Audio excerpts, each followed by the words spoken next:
కూడా ప్రభుత్వం ఆలోచన చేస్తూ ఉంది. అదేవిధంగా మొన్న ఈ మధ్యలోనే మహారాష్ట్ర గవర్నర్గా మన తెలంగాణ బిడ్డ విద్యాసాగర్ రావు గారు మరి పదవి స్వీకరణ చేసిన తర్వాత మొదటిసారి హైదరాబాద్కు వచ్చినప్పుడు కూడా వారితో కూడా చర్చించడం జరిగింది. ఏదైతే చాలా ఏళ్లుగా ఇచ్చంపల్లి ఏదైతే మనం పెండింగ్లో ఉండిపోయిందో, నిజానికి అక్కడ లెవెల్ హైట్ చాలా ఎక్కువగా ఉంది, బాగా విద్యుత్ ఉత్పత్తి అయ్యేటువంటి అవకాశం ఉంది. కాకపోతే అది 3 రాష్ట్రాల మధ్య ఉంది అధ్యక్ష. మహారాష్ట్ర, ఛత్తీస్గఢ్, తెలంగాణ 3 రాష్ట్రాల ఉమ్మడి ఒప్పందంతో మరి అక్కడ ఒక స్టేషన్ వచ్చేటువంటి అవకాశం ఉంది. దాని మీద కూడా మనం చర్చ చేస్తూ ఉన్నాం, ఇతర రాష్ట్రాలతో కూడా సంప్రదిస్తూ ఉన్నాం. సో ఏమాత్రం అవకాశం ఉన్నా తప్పకుండా ఇచ్చంపల్లి పవర్ ప్రాజెక్ట్ను కూడా మరి తీసుకురావడానికి ప్రభుత్వం సీరియస్గా ఆలోచన చేస్తూ ఉంది. అయితే మిత్రులు చెప్పినట్టు గోదావరి మీద ఒక ప్రైవేటు ప్లాంట్ ఉందని అన్నారు. మరి నాకు ఉన్నటువంటి సమాచారం మేరకు గోదావరి మీద ఎటువంటి ప్రైవేటు విద్యుత్తు హైడల్ జనరేషన్ ప్లాంట్స్ లేవు. బట్ సబ్జెక్ట్ టు కరెక్షన్ అటువంటిది ఏదైనా ఉంటే డెఫినెట్గా మేము రెక్టిఫై చేస్తాం. అయితే ప్రభుత్వ ఆలోచన ఎక్కడ అవకాశం ఉన్నా కూడా హైడల్ జనరేషన్ స్టేషన్స్ ఎంకరేజ్ చేయాలనుకుంటున్నాం. అయితే బిలో 20 మెగావాట్స్ ఏమో సాంప్రదాయేతర ఇంధన వనరులు ఏదైతే నెట్ క్యాప్ ఉందో వారి ద్వారా చేస్తా ఉన్నాం. అబౌవ్ 20 మెగావాట్స్ ఉంటే మన తెలంగాణ స్టేట్ జనరేషన్ కార్పొరేషన్ ద్వారా వాటిని చేపట్టడం జరుగుతుంది. అదేవిధంగా ఈరోజు మిత్రులు కోరుతూ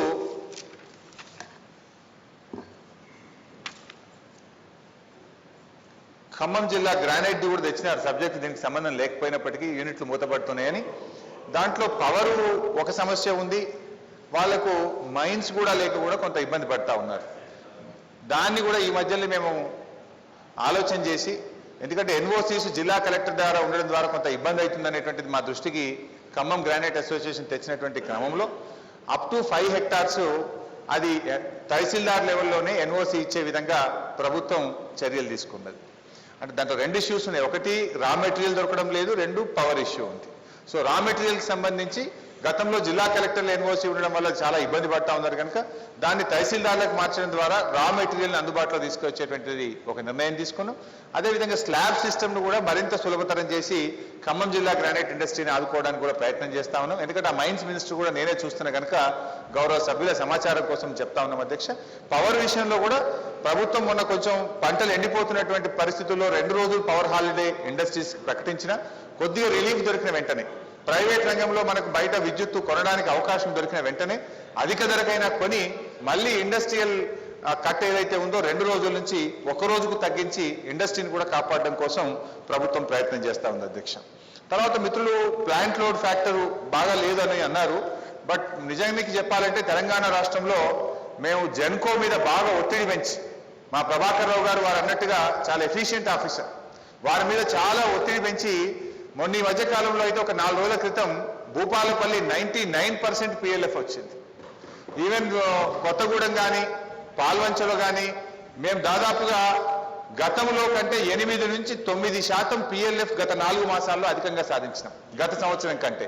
సింగరేణితో మాట్లాడి దానికి సప్లై అయ్యేటువంటి బొగ్గును కొంత క్వాలిటీ బొగ్గు, నాణ్యమైనటువంటి బొగ్గు మన పవర్ ప్లాంట్స్కి వచ్చే విధంగా కొంత చర్యలు తీసుకున్నాం. అక్కడ అధికారులను కూడా జెన్కో అధికారుల మీద ఎఫిషియెంట్ మేనేజ్మెంట్ను కూడా పెంచి, క్లోజ్ మానిటరింగ్ను పెంచి గత సంవత్సరం కంటే 8 నుంచి 9% PLFను అధికంగా ఈ 4 మాసాల్లో సాధించమనేటువంటి విషయాన్ని గౌరవ సభ్యుల దృష్టికి తీసుకొస్తా ఉన్నాను అధ్యక్ష. అయితే వారు ఎక్కువగా హైడల్ గురించే మాట్లాడినారు. హైడల్లో ఇంకొక 2 మనకు జూరాలలో 6x40 240 మెగావాట్స్ ఒకటి రావాల్సింది ఉంది. అయితే దానికి కూడా వేగంగా దాని పనులు జరిపిస్తా ఉన్నాం. దాంట్లో ఒక 2 స్టేషన్స్ 2x40 మనకు మే 2015కు ఉపయోగంలోకి వస్తున్నాయి. ఇంకొక 4 2x40 అక్టోబర్ 2015 నాటికి జూరాలలో కూడా మనం హైడల్ జనరేషన్ స్టేషన్ తెచ్చుకోబోతా ఉన్నాం. పులిచింతలకు సంబంధించి కూడా దాని ల్యాండ్ ఎక్విజేషన్ మరి ఆంధ్రప్రదేశ్ ప్రభుత్వంతో మాట్లాడి ముంపుకు గురవుతున్నటువంటి గ్రామాలు తెలంగాణలో ఉన్నాయి. మరో 120 కోట్లు వెంటనే ఇవ్వాలని చెప్పి కూడా ఆంధ్రప్రదేశ్ ప్రభుత్వాన్ని కోరుతా ఉన్నాం. అక్కడ కూడా మనకు 3x40 120 మెగావాట్స్ పులిచింతలలో హైడల్ జనరేషన్ స్టేషన్ మనకు రాబోతా ఉంది. దాన్ని వచ్చే అక్టోబర్ 2015 నాటికి ఆ 120 మెగావాట్స్ పులిచింతల్లో కూడా హైడల్ జనరేషన్ స్టేషన్ మనకు తెప్పించడానికి మరి క్లోజ్గా ప్రభుత్వం మానిటర్ చేస్తూ ఉంది. దాన్ని కూడా మనం తెచ్చుకోబోతున్నటువంటి విషయాన్ని గౌరవ సభ్యులకు మనవి చేస్తా ఉన్నాం. ఇవి కాకుండా ఇంకా ఎక్కడైనా చిన్నవి కాలువల పైన 2 మెగావాట్లు 4 మెగావాట్లు ప్రైవేటు ఐడల్ జనరేషన్ ఎవరైనా ముందుకు వస్తే దాన్ని కూడా ఎంకరేజ్ చేయడానికి ప్రభుత్వం సిద్ధంగా ఉంది. అంటే అప్ టు 20 మెగావాట్స్ ఇది నార్మల్గా మనం ఫాలో అవుతున్నటువంటి సిస్టమ్ ఏంటంటే ప్రభుత్వం గుర్తించినప్పుడేమో ఆ స్టేషన్ను మనం ప్రభుత్వం ద్వారానే మనము చేస్తా ఉన్నాం. ప్రైవేట్ ఎంటర్ప్రెనర్స్ ఎవరైనా గుర్తించి ముందుకు వచ్చినప్పుడు మరి ఫస్ట్ కమ్ ఫస్ట్ బేసిస్లో మనము డ్యామ్ సేఫ్టీని మనకు నీళ్లకు ఇబ్బంది లేకుండా ఉండేటువంటి దాన్ని చూసుకొని వాళ్ళకు కూడా అవకాశం ఇచ్చేటువంటి ప్రక్రియ మనం కొనసాగుతూ ఉంది. అయితే కొన్ని అప్లికేషన్స్ మా దృష్టిలో గతంలో కాంగ్రెస్ ప్రభుత్వంలో ఉన్నప్పుడు అప్లికేషన్స్ వచ్చినప్పుడు పరిశీలించి వారికి అవకాశం ఇచ్చింది. కానీ చాలా మంది కూడా టర్న్అవుట్ కాలేదు, ప్లాంట్లు పెట్టడానికి ముందుకు రాలేదు. తిరిగి మళ్ళీ వాళ్ళతో కూడా మాట్లాడటం, ఇంకా ఎవరైనా ముందుకు వస్తే కూడా వారిని ఎంకరేజ్ చేయడం జరుగుతుంది. అయితే గౌరవ సభ్యులు చెప్పినట్టుగా విద్యుత్ విషయంలో మరి రాష్ట్ర ప్రభుత్వం కూడా చాలా సీరియస్గా అన్ని రకాల చర్యలు తీసుకునేటువంటి ప్రయత్నం చేస్తూ ఉంది. ఇప్పుడు ఆన్గోయింగ్ విద్యుత్ ఉత్పాదన కేంద్రాలను వేగవంతంగా పూర్తి చేసి రాష్ట్రంలో ఉండేటువంటి విద్యుత్ సమస్యను పరిష్కరించడానికి ఒక ప్రయత్నం చేస్తున్నాం. దీర్ఘకాలికంగా రాష్ట్రంలో పెరిగేటువంటి విద్యుత్ వినియోగాన్ని భవిష్యత్ అవసరాలను దృష్టిలో పెట్టుకొని కూడా ఒక ప్రణాళికలతో ద్విముఖ వ్యూహంతో ముందుకు పోతా ఉన్నాం. మొదట మనకు భూపాలపల్లిలో ఒక 600 మెగావాట్లది అది నిర్మాణంలో ఉన్నటువంటిది ఉంది అధ్యక్ష. దాన్ని అత్యంత వేగవంతంగా పూర్తి చేసి ఎట్టి పరిస్థితుల్లో సెప్టెంబర్ అక్టోబర్ 2015 నాటికి దాన్ని ప్రొడక్షన్లో తీసుకురావడానికి మేము ప్రభుత్వం తరఫున సీరియస్గా ప్రయత్నం చేస్తూ ఉన్నాం. రెండవది సింగరేణి కాలనీస్ ద్వారా ఏదైతే నిర్మాణంలో ఉన్నటువంటి 1200 మెగావాట్ల విద్యుత్ ఉత్పాదన ప్లాంట్ ఉందో దాని పనులు కొద్దిగా స్లోగా జరుగుతూ ఉండే. దాని మీద ముఖ్యమంత్రి గారు 2 సార్లు ప్రత్యేకంగా రివ్యూ చేసి ఈ 1200 మెగావాట్లను కూడా వచ్చే అక్టోబర్ నవంబర్ 2015 నాటికి దాని వినియోగంలోకి తీసుకురావాలని ప్రభుత్వం ప్రయత్నం చేస్తూ ఉంది. అదేవిధంగా మరో 270 మెగావాట్లు సిజిఎస్ షేర్ కింద కేంద్ర ప్రభుత్వం నుంచి కూడా మనకు వచ్చేటువంటి అవకాశం ఉంది. అంటే మనకు వచ్చే సంవత్సరం అక్టోబర్ నవంబర్ నాటికి 2070 మెగావాట్ల థర్మల్ పవర్ మనకు అదనంగా అందుబాటులో తేవడానికి ఇది ఒక రకమైన ప్రయత్నం. ఈ 2070 మెగావాట్ల థర్మల్ పవర్, 240 మెగావాట్లు జూరాల, 120 మెగావాట్లు పులిచింతల, ఇది నెక్స్ట్ ఇయర్కు మనం తెచ్చుకోబోతా ఉన్నాం. ఇది కాకుండా నెక్స్ట్ ఇయర్కు ఇప్పుడు ఉన్నటువంటి షార్టేజ్ను అధిగమించడానికి ఒక 2000 మెగావాట్లు షార్ట్ టర్మ్ టెండర్ కింద మేము పిలవడం జరిగింది.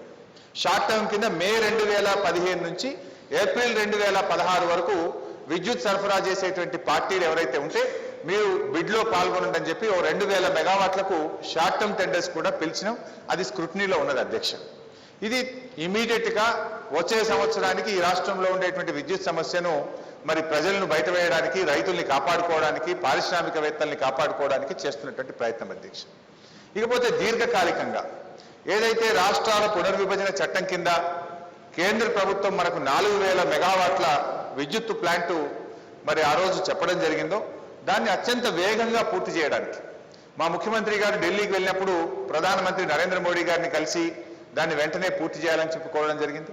కేంద్ర మంత్రి పీయూష్ గోయల్ గారితో కూడా కలిసి ఈ ఎన్టీపీసీ విద్యుత్ ఉత్పాదన ప్లాంట్ ఏదైతే పెట్టాల్సింది ఉందో యుద్ధ ప్రాతిపదికన చేయండి, మా రాష్ట్రంలో ఉండేటువంటి విద్యుత్ సమస్య దృష్ట్యా అత్యంత వేగవంతంగా చేయాల్సినటువంటి ఆవశ్యకతను వారికి చెప్పడం జరిగింది.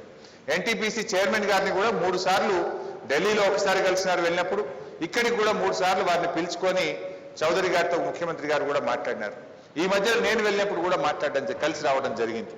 సో ఈ 4000 మెగావాట్లకు సంబంధించి అధ్యక్ష దాన్ని వేగంగా పూర్తి చేయాలనేటువంటి ఉద్దేశంతో మనకు ఏదైతే బీపీఎల్కు అలాట్ అయినటువంటి కోల్ బ్లాక్ ఉందో దాన్ని కూడా మనం ఎన్టీపీసీకి ఇచ్చినాం. ఆలస్యం జరగొద్దు, ఉన్నటువంటి కోల్ బ్లాక్తో మీరు వెంటనే ప్రారంభం చేయండి అని చెప్పి కోరినాం అధ్యక్ష.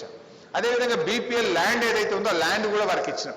అయితే ఈ 4000 మెగావాట్లలో అధ్యక్ష ఒక 2x800 1600 మెగావాట్లు ఇప్పుడు ఎన్టీపీసీ ఏదైతే రామగుండంలో ఉందో అందులోనే స్థలం కూడా అందుబాటులో ఉంది. సో ఉన్నటువంటి స్థలంలోనే ఈ 1600 మెగావాట్లను ఎన్టీపీసీ విద్యుత్పాదన ప్రారంభించడానికి ఆల్రెడీ వాళ్ళ బోర్డు తీర్మానము రెజల్యూషన్స్ కూడా అయిపోయినాయి. త్వరలోనే పబ్లిక్ హియరింగ్కు పొల్యూషన్ క్లియరెన్స్ కోసం పబ్లిక్ హియరింగ్ పెట్టడానికి మనకు లెటర్ రాస్తా ఉన్నారు. అది వచ్చిన వెంటనే పబ్లిక్ హియరింగ్ పెట్టి మనం దీన్ని ఎంత వీలైతే అంత వేగంగా ఈ 2x800 మెగావాట్స్ తేవడానికి ఒక ప్రయత్నం చేస్తా ఉన్నాం. మిగతా 2400 3x800 మరో 2400 మెగావాట్ల పెట్టడానికి బీపీఎల్ ల్యాండ్ను వారికి ఇప్పించడం ద్వారా మొత్తంగా ఈ 4000 మెగావాట్లను పూర్తి స్థాయిలో మనం వీలైనంత తొందరగా తీసుకురావడానికి రాష్ట్ర ప్రభుత్వం చేయాల్సిన ప్రయత్నాలను మరి నిరంతరం కొనసాగిస్తూ ఉంది. సో ఇది కాకుండా మనం రాష్ట్ర ప్రభుత్వం తరఫున మరో 6,000 మెగావాట్లు మన జెన్కో ద్వారానే చేయాలని. ఈ ప్రైవేట్ వాళ్ళ ద్వారా పోయినప్పుడు ధరలు విపరీతంగా పెరగడం, ప్రాజెక్ట్ కాస్ట్ పెంచడం, దాని భారం ప్రజల మీద పడతా ఉంది కనుక ఇది ప్రజల మీద పడొద్దు, భవిష్యత్తును దృష్టిలో పెట్టుకొని మన రాష్ట్ర ప్రభుత్వము మన జెన్కో ద్వారానే విద్యుత్ ఉత్పాదన చేసినట్టయితే మరి ప్రజలకు లాభం అవుతుంది అనేటువంటి ఉద్దేశాన్ని దృష్టిలో పెట్టుకొని మరో 6,000 మెగావాట్లను మనం చేపడతా ఉన్నాం. ఈ 6,000 మెగావాట్లు కూడా ఆలస్యం కావద్దు, తొందరగా పనులు జరగాలి అని కేంద్ర ప్రభుత్వ రంగ సంస్థ నవరత్నాల్లో ఒకటైనటువంటి BHEL కు మనం దీన్ని ఇవ్వడం జరిగింది అధ్యక్ష. ఈ 6,000 మెగావాట్లు ఎందుకు మనం BHEL పోయినామంటే 2 కారణాలు అధ్యక్ష. ఈ మొన్నటిదాకా కొన్ని కోల్ బ్లాక్స్ ఏదైతే గత ప్రభుత్వంలో అలాట్ అయినాయో అది సుప్రీంకోర్టు తీర్పు వల్ల కోల్ బ్లాక్స్ అన్ని కూడా క్యాన్సిల్ అయినాయి. సో ఆ కోల్ బ్లాక్స్ ఆధారంగా కొన్ని రాష్ట్రాల్లో కొన్ని ప్రైవేటు ఉత్పత్తిదారులు BHEL కు ఆర్డర్లు ఇవ్వడం జరిగింది. సో కోల్ బ్లాక్స్ క్యాన్సిల్ అయినప్పుడు BHEL ఆర్డర్లు కూడా క్యాన్సిల్ అయినాయి. అయితే అప్పటికే ఉన్నటువంటి ఆర్డర్ మీద BHEL 4x270 1080 మెగావాట్ల టర్బైన్లను తయారు చేసి పెట్టుకున్నది BHEL దగ్గర రెడీగా ఉన్నాయి. సో మనము ఈ ఆర్డర్ BHELకి ఇస్తే ఆ టర్బైన్లు వెంటనే వస్తే మనకు 3 ఏళ్ళలో 4 ఏళ్ళలో దాకా వెయిట్ చేయాల్సినటువంటి అవసరం లేకుండా టర్బైన్లు రెడీగా ఉన్నాయి కనుక ఈ 1000 మెగావాట్ల విద్యుత్ ఉత్పత్తి మనం 2 ఇయర్స్ లోనే చేసుకునేటువంటి అవకాశం ఉంటుంది అనేటువంటి దాంతో BHELకి వెళ్ళడం జరిగింది.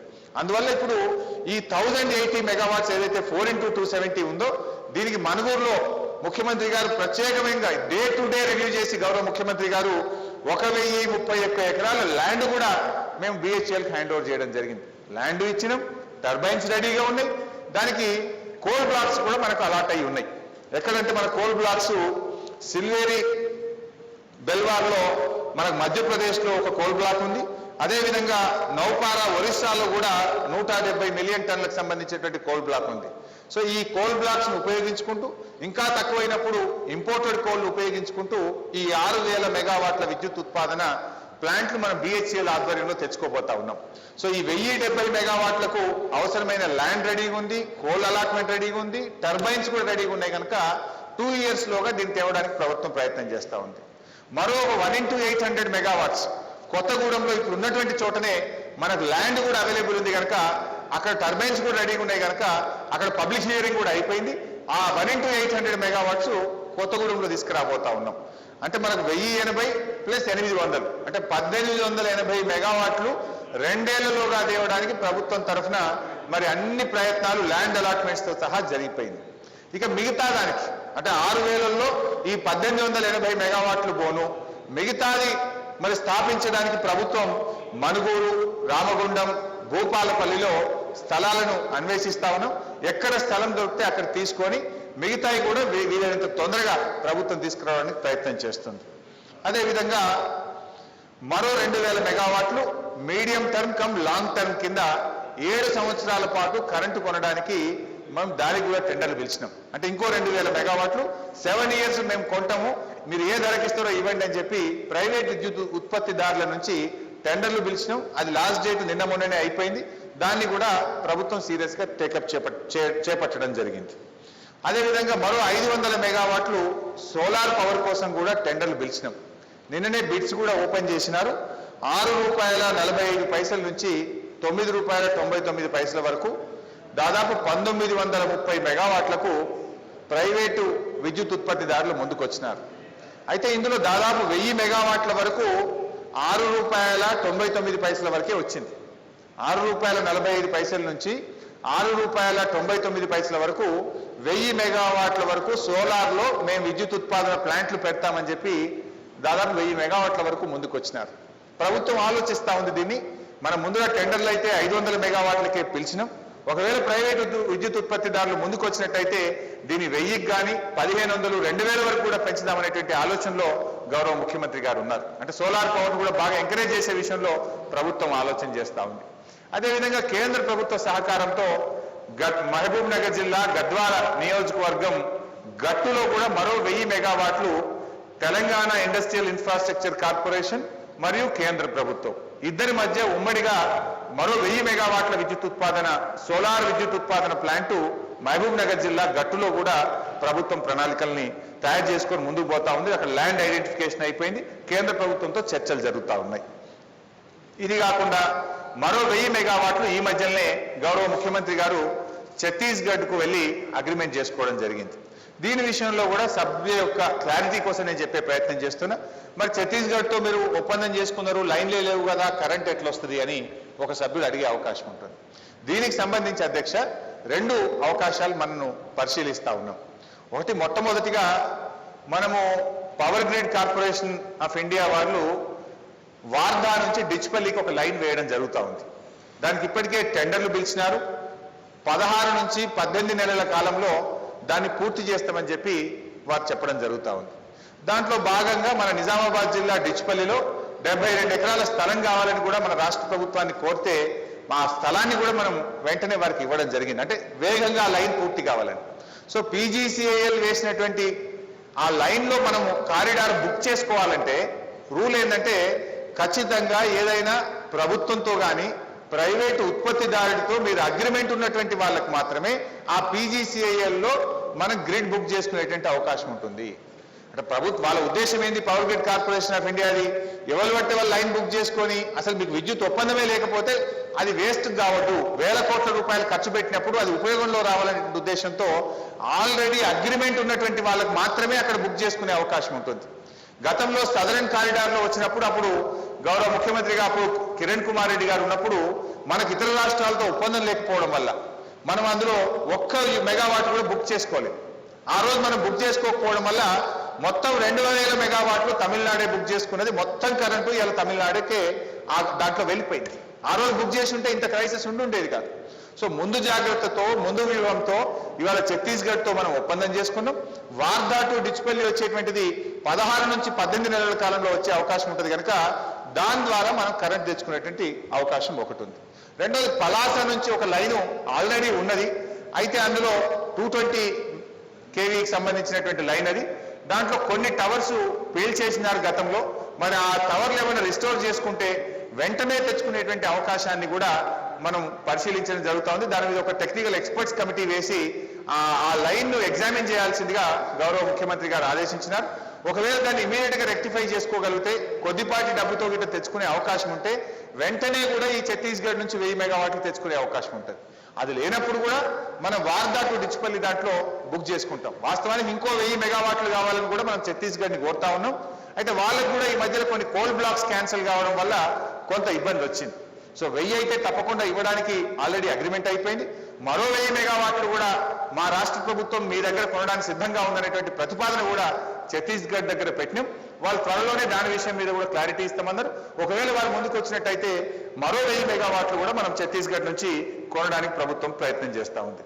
సో ఈ రకంగా ప్రభుత్వం 6000 మెగావాట్లు తెలంగాణ జనరేషన్ కార్పొరేషన్ ద్వారా, 4000 మెగావాట్లు ఎన్టీపీసీ ద్వారా, 2000 మెగావాట్లు లాంగ్ టర్మ్ పవర్ పర్చేస్ ద్వారా, 500 మెగావాట్లు సోలార్ పవర్ ప్రైవేట్ ఎంటర్ప్రెన్యూర్స్ ద్వారా, 1000 మెగావాట్లు ఛత్తీస్గఢ్ ద్వారా, 2000 మెగావాట్లు 1 ఇయర్ కోసం షార్ట్ టర్మ్ పవర్ పర్చేస్ కింద, 1000 మెగావాట్ల సోలార్ విద్యుత్తు కేంద్ర మరియు తెలంగాణ ఇన్ఫ్రాస్ట్రక్చర్ కార్పొరేషన్ ద్వారా ఉమ్మడిగా మరో 1000 మెగావాట్ల సోలార్ విద్యుత్ ప్లాంట్కు ఇది దీర్ఘకాలిక కింద ప్రభుత్వం ప్రయత్నం చేస్తాం. సో ప్రభుత్వం దీని యొక్క ప్రాధాన్యతను గుర్తించింది కనుకనే మా ముఖ్యమంత్రి గారు డే టు డే ఈ విద్యుత్ సమస్యను రాష్ట్రంలో ఉండకుండా ఉండడానికి వచ్చే 3 ఏళ్లలో తెలంగాణ రాష్ట్రాన్ని ఒక సర్ప్లస్ స్టేట్ గా మార్చడం కోసం మా ప్రభుత్వం కట్టుబడి ఉంది.